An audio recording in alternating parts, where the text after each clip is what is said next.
Shalom, selamat pagi Bapak Ibu Saudara yang terkasih di dalam Tuhan. Senang sekali pagi hari ini di dalam anugerah Tuhan kita menikmati hari yang baru. Hari di mana Tuhan memberikan kita kekuatan, kesehatan, dan kesempatan untuk kita boleh akan beribadah kepadanya. Bapak Ibu Saudara yang terkasih, mari kita siapkan segala sesuatunya. Mari kita siapkan device handphonenya, laptopnya atau TV-nya untuk kita beribadah dengan nyaman. Ajak semua keluarga, anak-anak, suami, istri untuk kita bersama beribadah kepada Tuhan. Kami yang di tempat ini akan memimpin di dalam ibadah hari ini. Biarlah Bapak Ibu Saudara boleh menikmati ibadah bersama dengan kami. Meskipun kita terpisah tempat, tetapi di waktu yang sama Allah Roh Kudus akan memimpin kita. Kita berdoa supaya kiranya Tuhan senantiasa memberikan damai sejahtera kepada kita, sukacita kepada kita, dan terlebih lagi Tuhan memberkati kita dengan firman-Nya pada hari ini. Mari kita siapkan segala sesuatunya yang terbaik buat Tuhan. Waktu tidak lama, tetapi biarlah waktu yang singkat ini menjadi hal yang berharga untuk kita mendengarkan firman, memuji memuliakan nama Tuhan. Sekali lagi mari kita siapkan. Saya mengajak Bapak Ibu Saudara untuk menenangkan hati dan pikiran. Kita tinggalkan sejenak segala sesuatu yang menjadi beban pikiran kita, menjadi beban hati kita. Biarlah kiranya Tuhan yang memampukan memberkati kita. Sebentar lagi ibadah akan dimulai. Mari kita teduhkan hati kita. Kita teduhkan pikiran kita. Kita hanya terfokus kepada Tuhan saja. Saya mengajak Bapak Ibu Saudara untuk ambil waktu teduh, dan kita akan memulai ibadah kita. Tuhan Yesus memberkati Bapak Ibu Saudara dan seluruh penata-layan hari ini.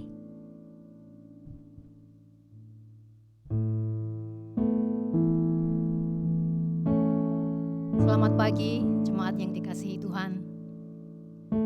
Sabat adalah rehat, waktu yang diberikan oleh Tuhan untuk kita berhenti sejenak dari segala kesibukan kita.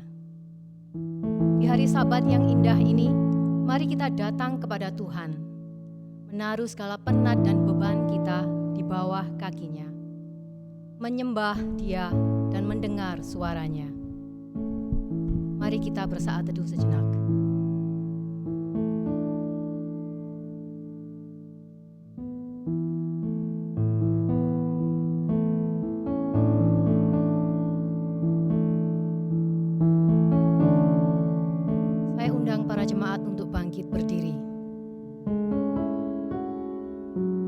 Arahkanlah hatimu kepada Tuhan dan beribadahlah kepadanya dengan sikap penyembahan. Pertolongan kita adalah dalam nama Tuhan yang menjadikan langit dan bumi. Pandanglah keindahan Tuhan, nikmati hadirat-Nya, Yesus yang hadir di sini saat ini bersama kita. Puji dan sembahlah Dia. Dia yang indah, tiada taranya.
kasih-Mu dalam tak terduga. Kau sungguh indah tiada taranya, mulia dan berkuasa. Ku kagum hormat akan Engkau. Ku kagum hormat akan Engkau. Kau Allah yang layak dipuji. Ku kagum akan Engkau. Ku kagum hormat akan Engkau. Ku kagum hormat akan Engkau. Kau Allah yang layak dipuji. Ku kagum akan Engkau. Jemaat dipersilakan untuk duduk kembali. Pujilah Tuhan, hai segala bangsa. Megahkanlah Dia, hai segala suku bangsa. Sebab kasih-Nya hebat atas kita, dan kesetiaan Tuhan untuk selama-lamanya. Haleluya. Tidak ada yang tersembunyi di hadapan Allah. Allah melihat sampai ke kedalaman hati kita. Bukalah hati dan jiwa kita untuk Tuhan menyatakan segala perkara, dan kita pun bisa layak di hadapan-Nya. Kita pujikan jiwaku terbuka untuk-Mu Tuhan.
Ya Allah, Bapa kami yang penuh kemurahan, inilah kami Tuhan.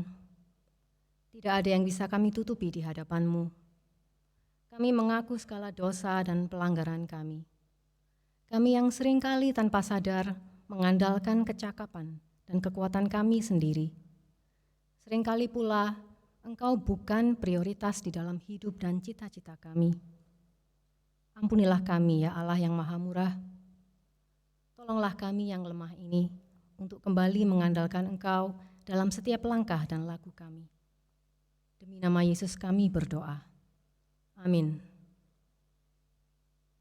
Dengarkanlah berita anugerah yang diambil dari 1 Petrus 1 ayat 10. Keselamatan itulah yang diselidiki dan diteliti oleh nabi-nabi yang telah bernubuat tentang kasih karunia yang diuntukkan bagimu. Dan inilah petunjuk hidup baru bagi kita semua yang terambil dari 1 Yohanes 4 ayat 7. Saudara-saudaraku yang terkasih, marilah kita saling mengasihi, sebab kasih itu berasal dari Allah, dan setiap orang yang mengasihi lahir dari Allah dan mengenal Allah. Saya mengajak jemaat sekalian untuk bersama-sama mengikrarkan pengakuan iman kita dengan sikap berdiri. Saya undang jemaat untuk bangkit berdiri.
duduk kembali.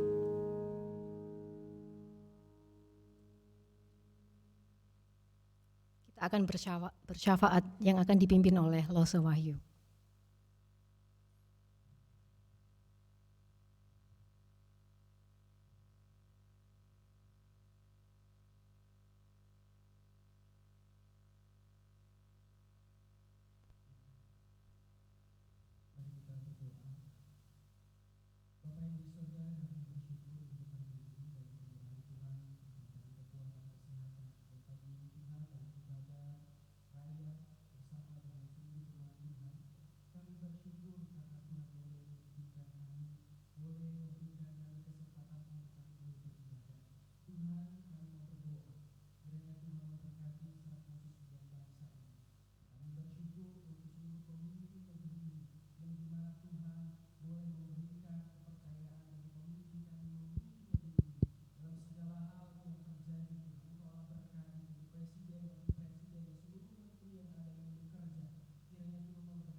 Dari COVID-19 ini Tuhan memberkati, dan bahkan kami berdoa untuk seluruh pasien yang ada. Tuhan memberkati, berikan kekuatan pemulihan yang daripada Tuhan.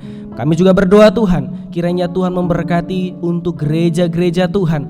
Biarlah kiranya juga di dalam masa-masa yang cukup sulit ini Tuhan, diberikan kesetiaan, diberikan kemampuan untuk tetap menjaga iman yang daripada Tuhan. Terima kasih Bapa di sorga, kami juga berdoa secara khusus untuk gereja GKT Antioquia. Tuhan memberkati dan Tuhan menolong seluruh hamba Tuhan, seluruh majelis, seluruh pengurus, seluruh pelayan yang ada.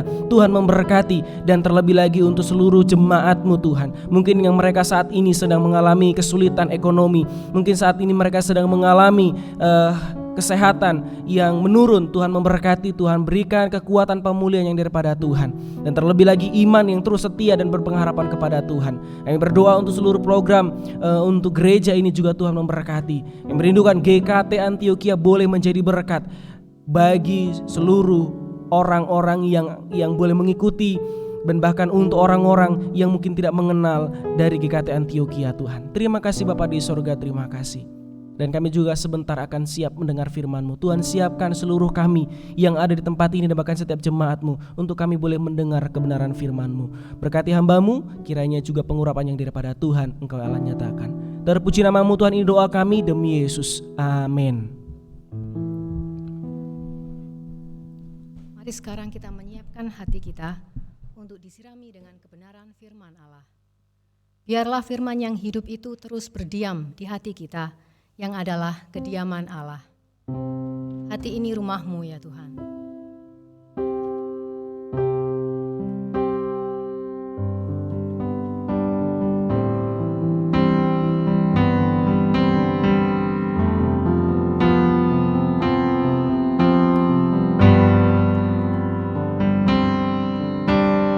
Ku jadikan hati ini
jadikan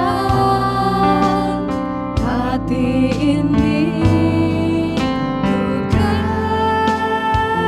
kediaman-Mu. Ku serahkan hidup ini untuk-Mu, Allahku. Di hati inilah rumah-Mu, di hati inilah bait-Mu. Dimanapun ku kan berada, senantiasa Kau pun ada.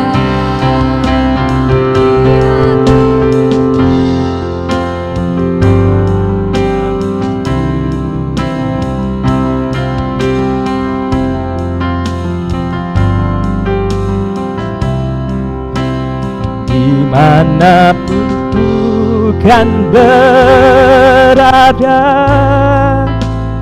senantiasa Kau pun ada. Mari Bapak Ibu Saudara, kita mengambil saat yang teduh bersama Tuhan untuk bersama-sama mendengar sabda Dia. Kita berdoa. Ya Tuhan Allah kami, Engkau tidak pernah kemana-mana, Engkau ada di hati kami. Engkau tidak pernah kemana-mana, Engkau selalu bersama dengan kami. Hanya kadangkala pikiran kami merasa Engkau jauh daripada kami, karena masalah terlihat dekat sekali dengan kami, menyelingkupi kami. Kami mohon ya Tuhan, biarlah setiap saat kami merasakan kehadiran Tuhan. Dan ketika perasaan kami terbelenggu oleh persoalan demi persoalan, biarlah akal budi kami diterangi Roh Kudus Tuhan, sehingga itu terus mengontrol jiwa kami dan seluruh diri kami, bahwa Engkau sesuai firman-Mu, Immanuel bersama dengan kami. Tuhan terima kasih. Tuhan, di dalam banyak hal ampuni segala dosa dan salah kami. Jikalau di dalam hidup ini kami seringkali mengecewakan Tuhan, tidak sesuai dengan firman Tuhan. Kami lemah ya Tuhan, tetapi kami mohon kekuatan daripada Tuhan bersama kami hari ini, di waktu ini. Tuhan hadirlah bersama dengan kami. Tuhan tolonglah kami, ya Allah Roh Kudus, untuk kami mendengar sabda-Mu dan bisa melakukannya dalam hidup kami. Kami mohon ya Tuhan, tolonglah kami. Dalam nama Tuhan Yesus kami berdoa. Amin. Bapak Ibu Saudara yang terkasih di dalam Tuhan, magic touch, sentuhan yang ajaib, tidak berbicara tentang sebuah sulap, tidak berbicara tentang sesuatu yang direkayasa, tetapi sebuah keajaiban. Keajaiban yang nyata di dalam catatan kitab suci Tuhan. Nah Bapak Ibu Saudara yang terkasih di dalam Tuhan, kita percaya ada banyak hal yang tidak mampu kita sentuh, ada banyak hal yang tidak mampu kita raih, tetapi Tuhan melakukan banyak hal untuk kebaikan kita. Nah Bapak Ibu Saudara, mungkin kita pernah mendengar, membaca sebuah kisah tentang perempuan di tenda merah. Ini bukan tenda biru Bapak Ibu Saudara. Kalau tenda biru berarti Bapak Ibu Saudara kondangan. Tapi perempuan di tenda merah, sebuah kisah yang seringkali kita baca di dalam kitab suci, tetapi kita tidak memahami bahwa perempuan di tenda merah itu menjadi gambaran dari diri kita dan banyak orang. Nah Bapak Ibu Saudara, setiap perempuan yang mengalami persoalan, yang mengalami namanya menstruasi, maka dia harus tinggal di sebuah tenda dan orang mengidentikannya dengan tenda merah. Bukan warna tendanya yang merah atau rumahnya yang merah, tetapi itu menunjukkan bahwa dia sedang mengalami persoalan kenajisan. Perempuan-perempuan Yahudi Bapak Ibu Saudara, ketika menstruasi 7 hari, dia harus diungsikan, diisolasi di sebuah tempat atau tenda atau sebuah rumah di mana dia tidak boleh dijumpai oleh banyak orang dan dia tidak boleh keluar selama 7 hari ketika masa menstruasinya. Dan setelah itu Bapak Saudara, perempuan ini harus melakukan upacara penyucian. Itu pun dilakukan dan dilihat selama 7 hari lagi. Bayangkan jadi perempuan Yahudi tidak mudah. Seringkali mereka diidentikan dengan perempuan tenda merah. Tetapi perempuan yang satu ini istimewa. Karena dia selama-lamanya, selama 12 tahun Bapak Ibu Saudara, hidup tinggal di sebuah tenda merah. Dalam tanda kutip adalah rumah pengasingan untuk dia. Kisahnya seperti ini Bapak Ibu Saudara. Perempuan ini setiap saat, setiap hari selalu mencuci kain yang ada. Perempuan ini tiap saat tidak pernah berhenti untuk melakukan kegiatan yang satu ini. Karena darah yang mengalir, karena siklus menstruasi yang terus-menerus tidak pernah berhenti. Tidak seperti hari ini Bapak Saudara, ada banyak produk-produk yang bisa menolong. Tetapi pada zaman itu, para perempuan wanita memakai kain untuk mengatasi pendarahan. Dia selalu mencari baju yang warnanya mirip dengan warna darah. Tetapi ketika dia keluar rumah, keluar yang namanya tenda biru, tenda merah tadi itu. Ini yang dihadapi oleh perempuan di tenda merah itu.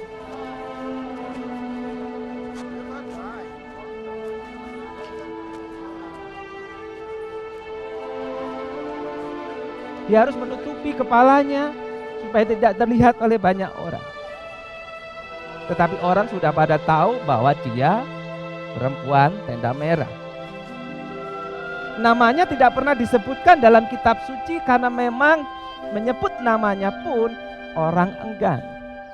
Namanya tidak terkenal, tetapi yang terkenal adalah dia perempuan yang sakit pendarahan.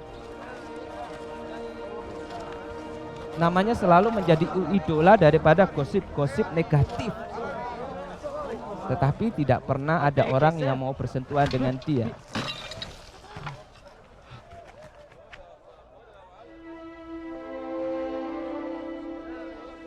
Tidak ada orang yang mau membantu dia. Karena apa yang disentuhnya adalah najis belaka. Apapun yang disentuh perempuan ini, maka setiap orang yang menyentuh barang itu, dia harus mandi. Sampai Bapak Ibu Saudara matahari tenggelam, dia boleh beraktivitas kembali. Setiap tempat duduk, setiap barang, di mana perempuan ini ada di situ. Dan setiap orang yang duduk di tempat perempuan ini, maka dia harus mandi dan menyucikan diri. Sampai matahari tenggelam, esok harinya dia baru bisa bersosialisasi. Perempuan ini mendengar ada seorang yang luar biasa yang bernama Yesus. Dan banyak orang menunggu akan Yesus. Tapi ketika dia mau maju ke depan, seorang berkata kepada dia, jangan pernah berharap, karena penyakitmu harus dengan sentuhan. Tanpa sentuhan, kau tidak akan sembuh. Dan yang akan menyembuhkanmu itu, dia harus menyentuhmu. Tetapi bagaimana mungkin orang mau menyentuh dia?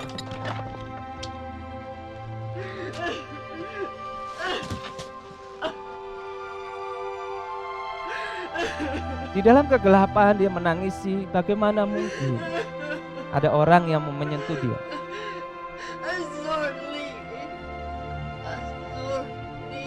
Karena barang siapa menyentuh dia, orang yang punya kuasa, hilang kuasanya karena kenajisan. Nah Bapak Ibu Saudara, perempuan ini Bapak Ibu Saudara kita lihat hanya menderita sakit seperti ini. Tetapi sesungguhnya Bapak Ibu Saudara, perempuan ini perempuan penuh masalah. Bukan karena dia membuat masalah, bukan karena dia troublemaker, bukan. Tapi karena perempuan ini Bapak Ibu Saudara punya banyak hal yang dia keluhkan, punya banyak persoalan yang di dalamnya dia tidak sanggup untuk menyelesaikan. Dia tidak sanggup untuk menyelesaikan, Bapak Ibu Saudara, dari masalah kesehatan. Nah, Bapak Ibu yang terkasih, bukannya dia tidak mau sembuh, dia mau berusaha sembuh. Tetapi apapun yang dia lakukan tidak pernah ada ujung kesembuhan. Menurut Bapak Ibu Saudara, Talmud Yahudi Bapak Ibu Saudara, bahwa ketika catatan Markus berkata ia telah berulang kali mengobati atau diobati oleh berbagai tabib, Bapak Ibu Saudara. Berbagai tabib, banyak tabib di situ. Sehingga telah dihabiskannya segala uangnya dan tidak ada faedahnya. Ia berusaha ingin sembuh, dia pergi kemana-mana dengan uangnya, dengan kemampuannya. Bahkan Bapak Ibu Saudara, dalam catatan Talmud Yahudi, seseorang yang terkena sakit pendarahan ini Bapak Ibu, itu harus melakukan 11 pengobatan. Bayangkan. Dan pengobatan zaman dahulu jangan dibayangkan seperti hari ini. Ada beberapa resep-resep yang aneh Bapak Ibu Saudara. Contoh ya, salah satu obat daripada pendarahan itu adalah anggur plus tawas plus beberapa campuran yang lain. Apakah itu bisa menghentikan pendarahan? Menurut keyakinan orang-orang Yahudi dan guru-guru Yahudi bisa. Bahkan Bapak Ibu Saudara yang terkasih dalam Tuhan, ada sebuah obat yang aneh Bapak Ibu dalam pengobatan di Talmud ini. Pengobatan itu berbicara begini.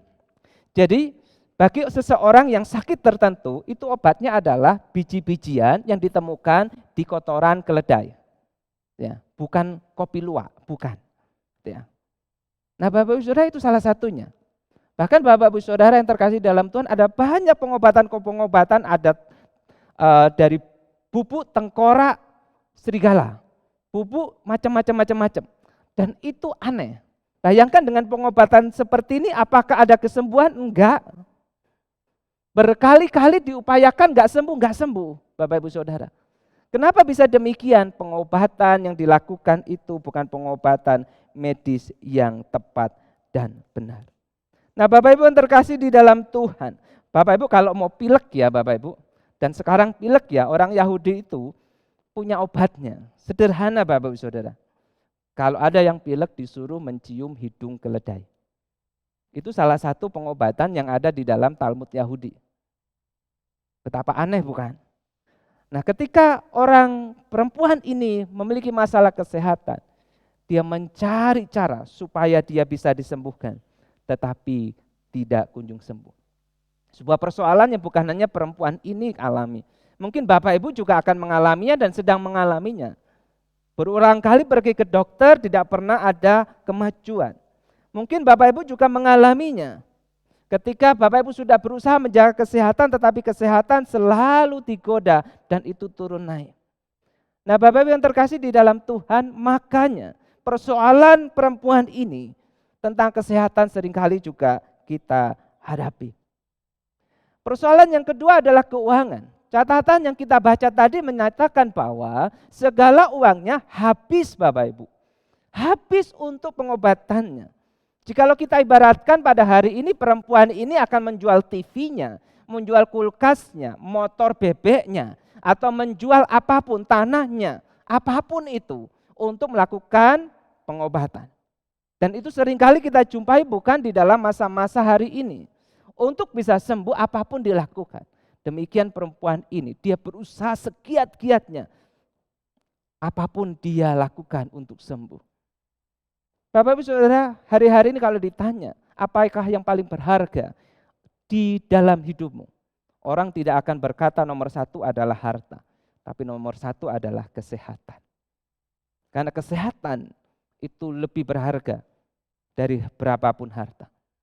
Ada banyak hal penyakit di dunia ini tidak mampu disembuhkan dan harta pun habis untuk sebuah kesembuhan. Perempuan ini menghadapi keuangan yang pelik. Sudah habis uangnya. Catatan Markus menyatakan uangnya habis. Nah, Bapak Ibu, mungkin kita menghadapi situasi yang mirip seperti perempuan ini. Uang di tangan kita tinggal sedikit. Dompet kita menipis. Tebel hanya gara-gara banyak nota dan tagihan. Nah, itu seringkali kita hadapi. Perempuan ini perempuan penuh masalah. Masalah kita pun ada di dalam dirinya. Masalah berikutnya perempuan ini adalah tentang kekudusan ataupun kenajisan Bapak Ibu Saudara. Nah Bapak Ibu Saudara, dalam Imamat pasal 15 dikatakan apabila seseorang perempuan mengeluarkan lelehan, bahasa kitab suci cukup sopan, lelehan. Dan lelehan itu adalah darah dari auratnya. Ia harus 7 hari lamanya. Di dalam kecemarannya itu Bapak Ibu Saudara, dia harus diasingkan di situ. 7 hari lamanya diasingkan. Nah Bapak Ibu Saudara, barang apapun yang bersentuhan dengan perempuan ini, kasurnya, kursinya, kainnya, itu tidak boleh bersentuhan dengan orang lain. Ketika itu bersentuhan dengan orang lain seperti yang saya katakan tadi, dia harus melakukan upacara penyucian, dia harus mandi, dan tidak boleh bertemu sampai matahari terbenam dengan orang lain. Bayangkan. Bayangkan Bapak Ibu Saudara, seorang gadis mengalami seperti ini, adakah seorang laki-laki yang mau berjumpa dengan dia, bersentuhan dengan dia? Dia najis Bapak Ibu. Barang siapa bersentuhan dengan dia Bapak Ibu Saudara, itu sama dengan bersentuhan dengan mayat. Ada 2 hal yang tidak boleh disentuh. 1, mayat mati, mayat pasti mati. Yang kedua adalah orang hidup, yaitu perempuan yang pendarahan. Tidak boleh. Itu tidak boleh disentuh. Imam tidak boleh menyentuh, kuasanya akan hilang. Orang-orang yang punya kuasa tidak boleh menyentuh, kuasanya akan hilang. Perempuan ini penuh masalah kekudusan. Dia tidak boleh beribadah Bapak Ibu Saudara. Bayangkan, dia tidak boleh ke sinagoge. Dia tidak boleh mengaku dosa di hadapan para imam, enggak boleh. Karena dianggap dia akan melakukan pencemaran dan kenajisan. Nah Bapak Ibu yang terkasih di dalam Tuhan, tiap hari dia harus minta ampun sama Tuhan, tiap hari dia harus membasuh kain yang berisi noda kenajisannya itu, tiap hari. Tiap hari keluar darah dia harus mencucinya, tiap hari keluar darah dia harus mencucinya. Bayangkan Bapak Ibu yang terkasih, ketika ini terjadi Bapak Ibu, dalam hidup kita seperti apa? Mungkin kita tidak mengalami pendarahan, kenajisan yang terus-menerus. Tetapi kita seringkali melakukan dosa dan dosa. Seringkali kita melakukan dosa, kita minta ampun sama Tuhan. Kita mencucinya di dalam darah Kristus. Tiap kali kita melakukan dosa yang sama, kita mencucinya ampun Tuhan dalam nama Yesus. Kita pun bergumul tentang kekudusan. Kita bergumul tentang kenajisan diri kita. Sama yang dilakukan dan dialami perempuan ini. Nah Bapak Ibu Saudara, orang menyebut dia terkena yang namanya Zaba. Najis yang terus menerus, tiada habisnya. Nah Bapak Ibu yang terkasih, masalah ketiga adalah relasi sosial. Dia menghadapi yang namanya tidak ada dan hanya ada. Maksudnya apa Bapak Ibu Saudara? Tidak ada yang mau memeluk dia. Tidak ada yang mau mempekerjakan dia. Tidak ada yang mau menikah dengan dia. Bahkan tidak ada waktu dan kesempatan jalan-jalan ke mal seperti kita. Tidak ada keluarga yang akan menggandeng dia dan memeluk dia dan berkata, anakku, enggak ada Bapak Ibu Saudara. Enggak ada bos yang mau mempekerjakan dia, enggak ada Bapak Ibu Saudara. Enggak ada. Apalagi laki-laki mana yang mau menikah sama dia. Karena kemungkinan besar dia tidak bisa hamil. Adakah laki-laki yang tahu pasangannya tidak bisa hamil lalu mau menikah dengan dia? Kalau ada itu laki-laki istimewa dan hebat. Tadi bukan sekedar tidak punya anak, tetapi kenajisan seumur hidup. Tiap kali dia keluar, orang pada menutup telinganya, menutup matanya, menutup hidungnya, supaya tidak bisa dan tidak bersentuhan dengan dia. Yang hanya ada adalah sebuah kesepian dalam batin. Rasa terkucilkan, terisolasi, dan tidak ada komunitas. Nah Bapak Ibu Saudara, pembunuhan yang kedua setelah pembunuhan fisik yang sangat amat keji adalah ketika kita dikucilkan oleh orang-orang di sekitar kita. Yang ada adalah keputusasaan, tidak ada komunitas. Itu adalah siksaan yang berat. Tidak ada komunitas, tidak ada yang mau berteman sama dia. Semua menolak dia. Sebuah persoalan relasi sosial yang hari ini banyak kita temui. Ketika ada banyak penolakan dialami oleh anak-anak kita. Persoalan yang berikutnya adalah masalah iman. Bayangkan Bapak Ibu Saudara, apakah dia kurang berdoa? Enggak. Apakah dia kurang meminta? Enggak. Apakah dia kurang setia? Enggak. Apakah dia kurang menjaga hatinya? Enggak Bapak Ibu Saudara. Karena dia tidak bisa ibadah. Tiada kemajuan di dalam setiap upaya menyembuhkan dirinya. 12 tahun lamanya dalam doanya dia tidak pernah ada yang namanya kebaikan. Selalu ada banyaknya pertanyaan, keraguan, dan putus asa, hopeless. Ketika dalam situasi ini apa yang terjadi? Kalau imanmu masih kuat dalam situasi ini engkau hebat. Kalau imanmu masih tersisa sebesar biji sesawi engkau hebat. Tetapi perempuan ini memang hebat. Imannya tersisa biji sesawi. Last chance, kesempatan terakhirnya adalah ketika dia mendengar Yesus barusan turun dari perahu. Ketika dia bersama muridnya menyeberang dari Danau Genesaret. Dan banyak orang berkumpul, lalu dia hendak ke sana. Tetapi seseorang mencegahnya, jangan. Dan dia tidak bisa menyembuhkanmu. Karena dia cara menyembuhkannya dengan menyentuh setiap orang. Dan engkau tidak bisa disentuh. Nah Bapak Ibu yang terkasih di dalam Tuhan, ketika engkau ada dalam situasi apa yang engkau lakukan? Menyerah, pasrah, wajar. Menyendiri, menyesali diri, memang mungkin demikian. Tetapi perempuan ini dengan iman yang kecil, dia berjuang Bapak Ibu Saudara. Dia berjuang meskipun persoalannya setumpuk gunung seperti ini. Persoalan yang sangat amat berat. Dia mewakili sekian banyak orang dengan sekian banyak persoalan. Dia tidak sekedar sakit, tetapi ada banyak hal. Dia harus menanggung kehidupannya, keuangan, kekudusan, relasi, iman. Semua seperti roller coaster yang turun drastis ke bawah dan tidak pernah bisa terangkat kembali rasanya. Engkau bisa menyerah, iya, tapi perempuan ini tidak mau menyerah. Dalam hatinya, asalku jama jubahnya. Last chance. Peluang terakhir bagi dia. Langkah iman yang dia lakukan. Sebuah keberanian yang harus dia kumpulkan untuk berjumpa dengan banyak orang, menyentuh kerumunan orang. Sebuah perjuangan. Perjuangan untuk sebuah iman. Keajaiban, asalku jamah, ku sentuh jubahnya. Man, Gabi.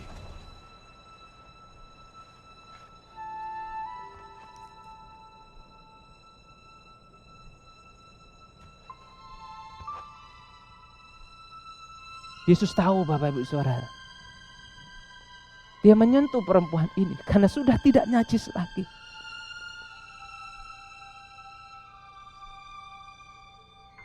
Sebuah perkataan yang dinanti-nantikan.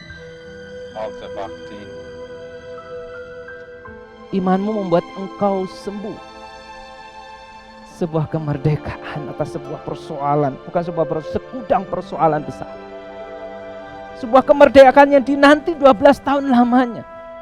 Imannya hampir tenggelam, tinggal sedikit saja, sehingga dia hanya beriman asal ku sentuh ujung jubah yang namanya Yesus. Aku yakin sembuh. Sebuah sentuhan yang ajaib untuk menyatakan sebuah kemerdekaan. Kemerdekaan dari segala persoalan, segudang persoalan. Lihat Bapak Ibu Saudara, banyak orang mau menyentuh dia kembali. Dia tidak najis lagi. Banyak orang mau bersama dia kembali. Karena dia sudah merdeka dari derita, kesehatan, keuangan, dari berbagai persoalan hidupnya Bapak Ibu Saudara. Nah Bapak Ibu yang terkasih, sebuah sentuhan ajaib ini. Sebuah sentuhan yang Bapak Ibu Saudara, dikatakan oleh Yesus, hai anakku, imanmu telah menyelamatkan engkau. Pergilah dengan selamat dan sembuhlah. Sembuh, sozo. Bukan hanya fisik. Kata ini dipakai untuk kesembuhan batiniah, kesembuhan spiritual. Tuhan mau berkata seperti ini Bapak Ibu Saudara. Engkau sekarang sembuh. Tetapi fisikmu memang sembuh. jiwamu juga sembuh, selamat. Seperti kata perjanjian lama, oleh pilur-pilurnya kita menjadi sembuh. Nah, Bapak-Ibu yang terkasih di dalam Tuhan, sebuah pernyataan Tuhan membawa hidup baru bagi new life untuk dia, new status buat dia, new world buat dia, sebuah dunia baru bagi dia. Kehidupannya baru. Kalau tidak karena Yesus, dia akan mati segera. Kalau bukan karena Yesus, dia tidak akan mendapatkan sebuah status. Dan Yesus memanggil dia anakku, bukan karena ada hubungan darah. Tetapi sebuah status baru disematkan oleh Yesus, bahwa engkau yang percaya kepadaku, engkau adalah anakku secara rohani. Sebuah status yang menunjukkan bahwa engkau terlahir kembali, anakku. Sebuah status yang menyatakan engkau menjadi umat pilihan lagi, bukan umat yang terisolasi karena kenajisan. Sebuah status diberikan. Sebuah status yang diumumkan kepada banyak orang. Dia angkat perempuan ini, lalu Tuhan mengumumkan, hai anakku, imanmu telah menyelamatkan engkau. Dan engkau telah sembuh. Sebuah pengumuman kepada dunia bahwa dia hidup kembali. Bahwa dia boleh diterima kembali. Dunia baru dia dapatkan. Sosial baru dia dapatkan. Berkat apa? Magic touch. Sentuhan ajaib itu. Sentuhan ajaib itu. Nah, Bapak-Ibu yang terkasih di dalam Tuhan, iman memang tidak pernah mengecewakan. Tetapi iman kepada Kristus hanya itu yang tidak pernah mengecewakan. Nah, saudara yang terkasih di dalam Tuhan, magic touch itu berbicara bukan sebuah keajaiban dunia ini. Itu berbicara tentang kebaikan Allah yang independen. Inilah hukum kasih karunia. Hukum kasih karunia adalah kebaikan Allah yang independen. Kebaikan yang berdasarkan kemurahan hatinya. Kebaikan yang berdasarkan keinginannya. Kebaikan berdasarkan cintanya yang tidak pernah berkurang. Kebaikan yang tidak bisa dipengaruhi dan tidak bisa disokok dengan amal baik atau apapun itu.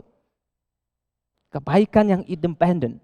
Sehingga dari sekian banyak orang yang bersentuhan dengan Tuhan Yesus dalam kerumunan besar, keajaiban itu hanya dirasakan oleh perempuan ini. Keajaiban itu, kasih karunia itu hanya diberikan kepada perempuan ini. Inilah kebaikan Allah yang independen.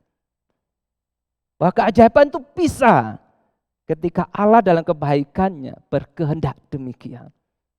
Bukan karena perempuan ini, tetapi karena Allah menghendaki. Nah, Bapak-Ibu yang terkasih di dalam Tuhan, magic touch itu juga berbicara tentang iman. Asalku jama ujung jubahnya, ini berbicara tentang iman.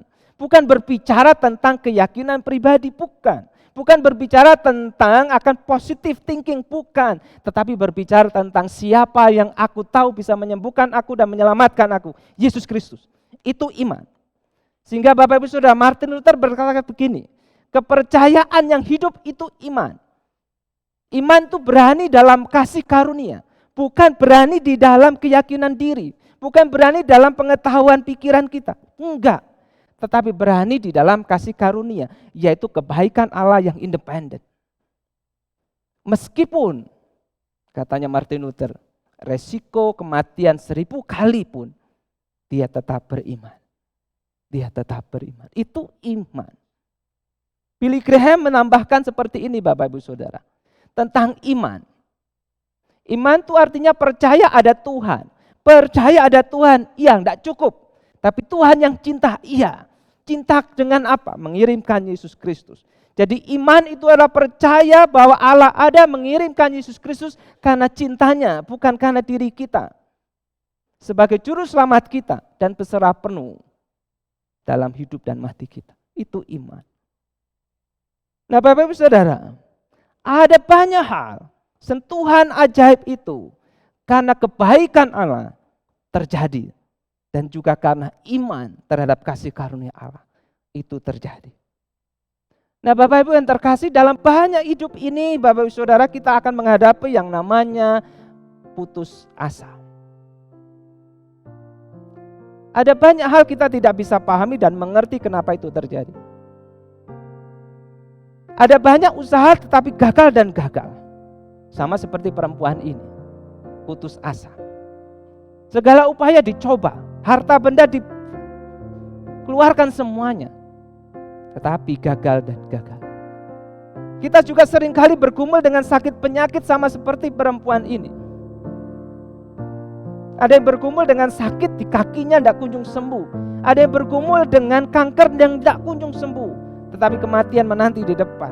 Ada yang bergumul Bapak Ibu Saudara dengan sakit kepala yang juga tidak kunjung pulih. Ada yang bergumul Bapak Ibu Saudara dengan berbagai penyakit.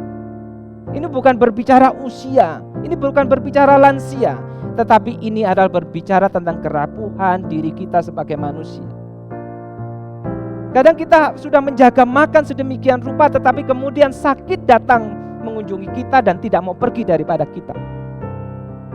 Ini faktanya. Kita bergumul dengan sakit penyakit. Kita bergumul dengan krisis ekonomi kita. Bukan hanya corona menyebabkan krisis ekonomi, tetapi ada banyak kejadian menunjukkan bahwa ekonomi keluarga kita seringkali goyah. Kita sudah berusaha, segala sesuatu sudah kita catat sedemikian rupa, tetapi pengembalian daripada hasil tidak pernah seperti yang kita kira. Krisis ekonomi menempa kita Bapak Ibu Saudara. Hari ini ada banyak orang tua bingung mengeluh karena ekonomi mereka mulai ambruk. Kita mungkin memiliki masalah hukum di sana. Sengaja atau tidak sengaja hukum mulai menjerat kita. Persoalan ini pun tidak bisa kita hindari Bapak Ibu Saudara. Kita mungkin mengalami yang namanya penolakan seperti perempuan ini. Ditolak oleh orang tua kita dari dalam kandungan karena mungkin tidak diharapkan diri kita. Ditolak oleh tetangga kita karena kita orang beriman. Ditolak oleh teman kita. Kalau ditolak oleh pacar itu biasa. Ditolak oleh orang-orang yang ada di sekitar kita. Itu menyedihkan, menyakitkan. Dan kita terus bergumul dengan dosa. Banyak hal kita gagal dan gagal. Kita najis. Tidak sama bedanya dengan perempuan ini. Kita sedang bergumul menanti yang namanya kematian.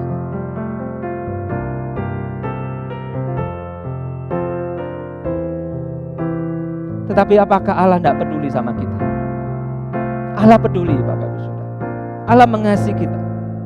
Asal engkau punya iman atas kasih karunia itu, Ia bisa memulihkan hidup, menyentuhmu, memulihkanmu, memberikan harapan bagimu. Sebuah sentuhan ajaib yang kau akan dapatkan ketika hidupmu berserah kepada Tuhan.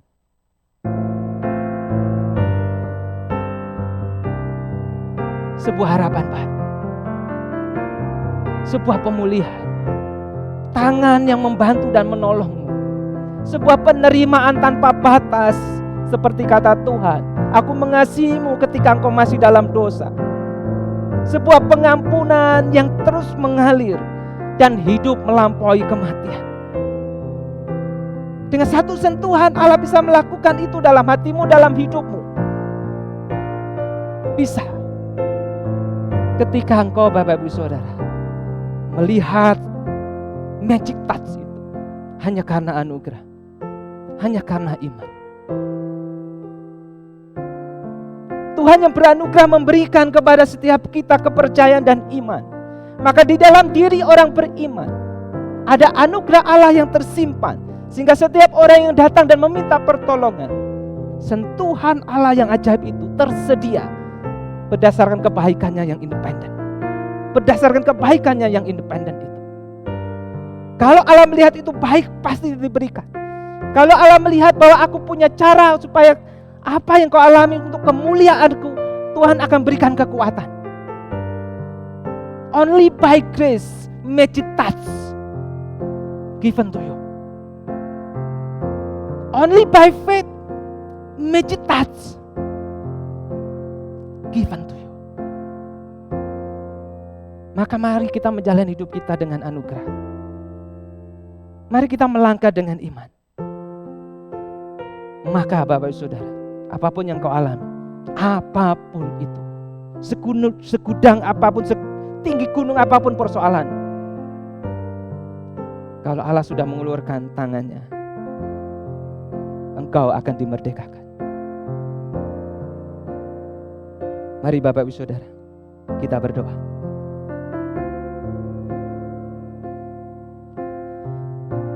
Tuhan, jikalau di antara kami yang di rumah masing-masing, yang di dalam gereja ini, atau diri kami sendiri Tuhan, kami punya banyak pergumulan, ekonomi kami ambruk Tuhan, hutang menumpuk Tuhan, aku ditolak Tuhan, aku sudah pergi ke dokter kemanapun itu, tidak kunjung sembuh Tuhan. Aku seringkali melakukan dosa dan membasuh lagi dengan doa, melakukan dosa lagi, membasuh lagi dengan doa. Aku gagal Tuhan.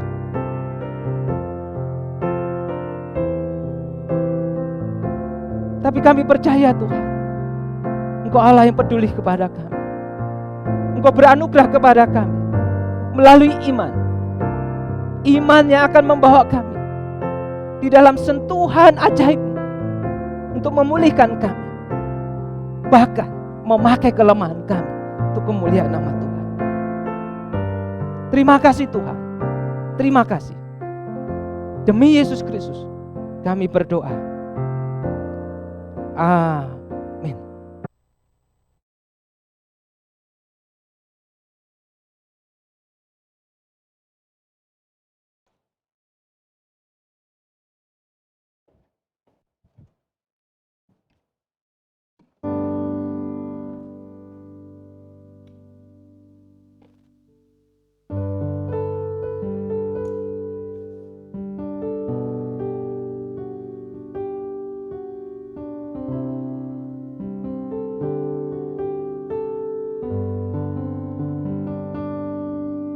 Persoalan dan penderitaan seringkali menjadi bagian hidup kita. Sekeras apapun kita berusaha menghindar, penderitaan, persoalan itu tetap ada. Tetapi ada Yesus, sobat setia kita. Dengan magic touch, dengan sentuhan yang ajaib, pertolongannya selalu ada bagi kita yang berseru kepadanya. Pertolongannya ajaib bagi kita.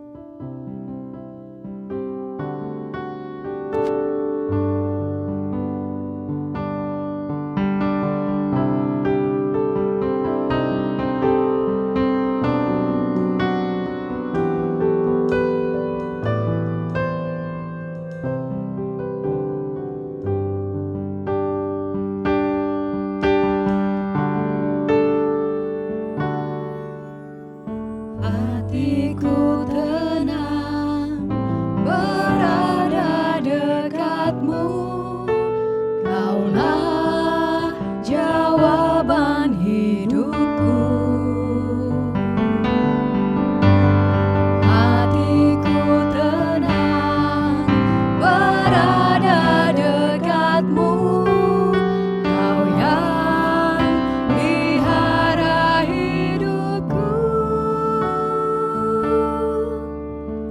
Pertolonganmu begitu ajaib, Kau telah memikat hatiku. Di saat aku tak sanggup lagi, di situ tanganmu bekerja.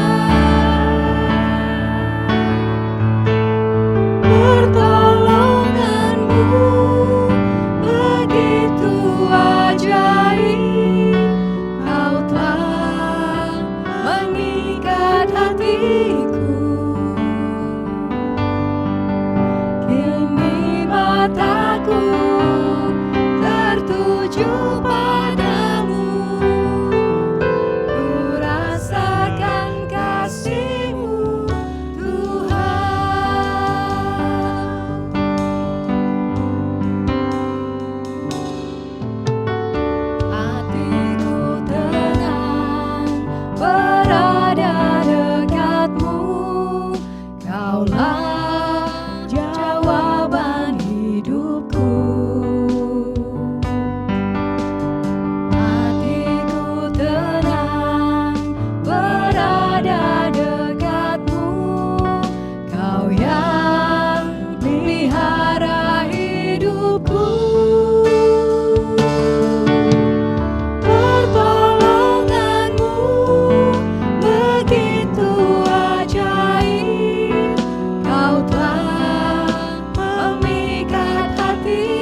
Jemaat yang dikasihi Tuhan, kita akan mengakhiri ibadah kita pada pagi hari ini.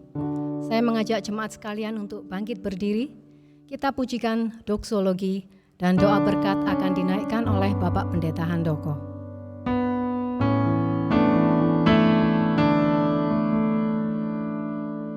Puji Allah, Allah Putra, puji Allah Roh Kudus. Tiganya yang esa, pohon selamat, sumber berkat. Amin.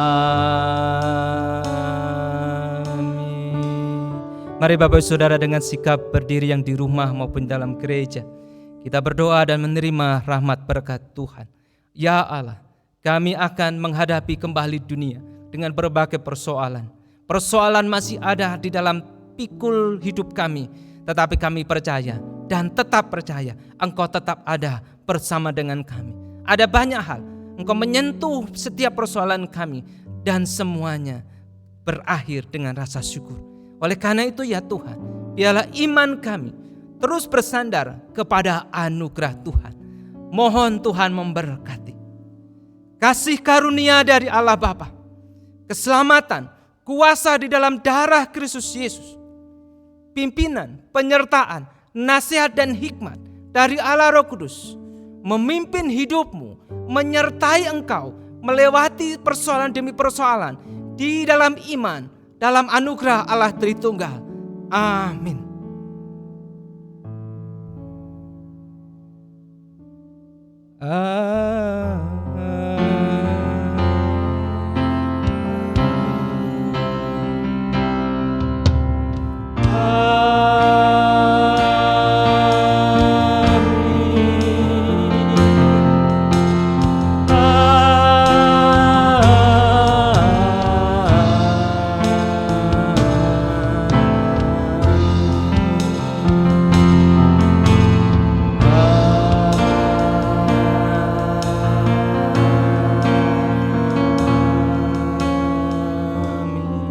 Bapak Ibu Saudara silakan duduk kembali.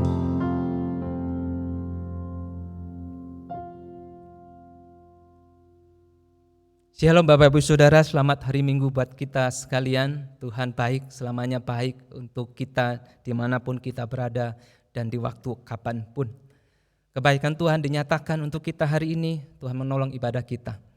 Bapak Ibu Saudara dan Sobat Antioquia dimanapun engkau berada, terus menjaga kesehatan dan terus mengikuti protokol kesehatan yang dianjurkan oleh pemerintah. Jaga orang tua kita, jaga anak-anak kita dan jaga diri kita. Dan terus Bapak Ibu Saudara bersandarlah kepada Tuhan di dalam anugerah-Nya. Kami bersyukur, berterima kasih atas nama majelis untuk setiap pelayanan hari ini. Untuk Ibu Bobi untuk pertama kali memimpin liturgos, Tuhan yang memberkati. Untuk para singer, untuk tim gabungan dari GKT, Tuhan yang memberkati, menolong untuk pelayanan hari ini. Tim multimedia, soundman, juga kameramen, semuanya Tuhan yang memberkati. Nah Bapak Ibu Saudara termasuk juga worship director. Bapak Ibu Saudara yang terkasih di dalam Tuhan, untuk kegiatan gereja kita Bapak Ibu Saudara, pada 2 minggu lagi tanggal 8 November akan diadakan perjamuan kudus. Tuh kiranya Tuhan menolong kita dan silakan Bapak Ibu mendaftar ke grup gereja ataupun ke nomor dari Saudara Ade untuk perjamuan kudus, masih dengan peraturan yang sama, harus live streaming untuk menunjukkan dan juga mengikat kesatuan hati kita di tempat yang berbeda, di waktu yang sama. Dan kita juga menyediakan roti dan anggur, dan silakan Bapak Ibu nanti setelah mendaftar bisa mengambil di gereja, dan tidak diperkenankan untuk mengambil atau menyediakan roti dan anggur sendiri, karena konsep satu tubuh menjadi bagian yang terus harus kita ingat bahwa kita satu tubuh di dalam Tuhan. Nah Bapak Ibu Saudara, hari Kamis kita akan berbincang tentang reformasi, unfinished work, pekerjaan yang belum selesai dan apa itu. Mari kita merefleksikan momen reformasi dan juga apa yang harus kita lakukan dalam masa reformasi itu di BCBS pada Kamis mendatang jam 7 malam. Lalu kemudian hari Jumat, Bapak-bapak berkati keluargamu dan anakmu melalui mesbah keluarga. Dan hari Sabtu, kaum remaja pemuda, jangan lewatkan. Persekutuan dan komunitas itu penting buat pertumbuhan imanmu. Dan hari Minggu kita akan berjumpa di dalam ibadah live streaming kita. Tuhan Yesus memberkati Bapak Ibu Saudara.